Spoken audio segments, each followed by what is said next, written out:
سؤال عميق برشا. شنو هو الحل للحزن العميق؟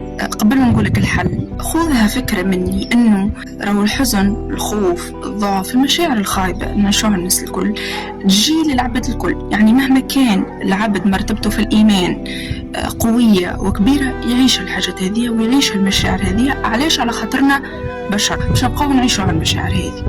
لكن العبد لازم كي يدعي بيقين، وكي يدعي بوعي، وكي يقرأ القرآن مش جست إنه يقرأ، يحاول إنه يقرأ بتدبر. مش الفايدة راهو في كثرة القراءة، مش الفايدة في كثرة الختم، مش الفايدة في كثرة الدعاء، مش الفايدة في طريقة الدعاء، الفايدة في قلبك. أنت قلبك كيفاش وأنت قاعدة تدعي، شنو حاسة من الداخل وأنت قاعدة تقرأ في القرآن، شنو نيتك أنت قاعدة تقرأ في القرآن. الحل للحزن أني ننصحك إنه تتصدق، يعني الصدقة بنية إنه رب سبحانه وتعالى يفرجني، وإنه رب سبحانه وتعالى ينقص من الحزن اللي عايشة فيه. ثاني حاجة الدموع باهية برشا باش إنك تفرغ. هو شنو الحزن؟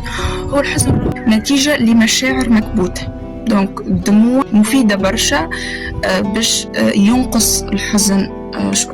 ثالث حاجة، يعقوب عليه السلام يقول إنما أشكو بثي وحزني إلى الله. اشكر ربي سبحانه وتعالى. الشكوى لغير الله مذلة. بالحق ممكن أحسن حل قلتهولك إنك تحكي مع ربي، إنك تفرغ همك لربي، إنك تفرغ الحزن هذا لربي. ما نعرفش عليك شنو السبب اللي يخليك تعيش في هالحزن هذا، ما إذا كنت تعرفي السبب ولا إذا ما كنتش تعرفي، اشكر ربي سبحانه. يعني احكي معاه، مش راهي كنت دعاء، احكي معاه وقول يا ربي راني مانيش عارفة علاش حاسة هالحزن هذا، نطلب منك إنك تفرجها عليا، نطلب منك إنك تفرغ الحزن اللي حاسة به. كان عندك شكون يفهمك في العائلة، ولا عندك صاحب بالحق، يعني صديق فعل وقول يفهمك باش تحكي معه، ما فيها بس تفرغ له، مش بنية الشكوى، بنية إنك تفرغ الحزن اللي قاعد تعيش فيه تو.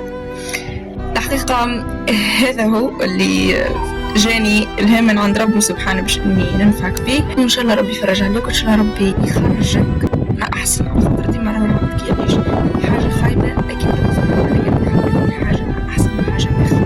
ان شاء الله نكون فدتك، وان شاء الله نكون نفعتك، وان شاء الله نكون بالطرق هذه خففت عليك الحزن شوي.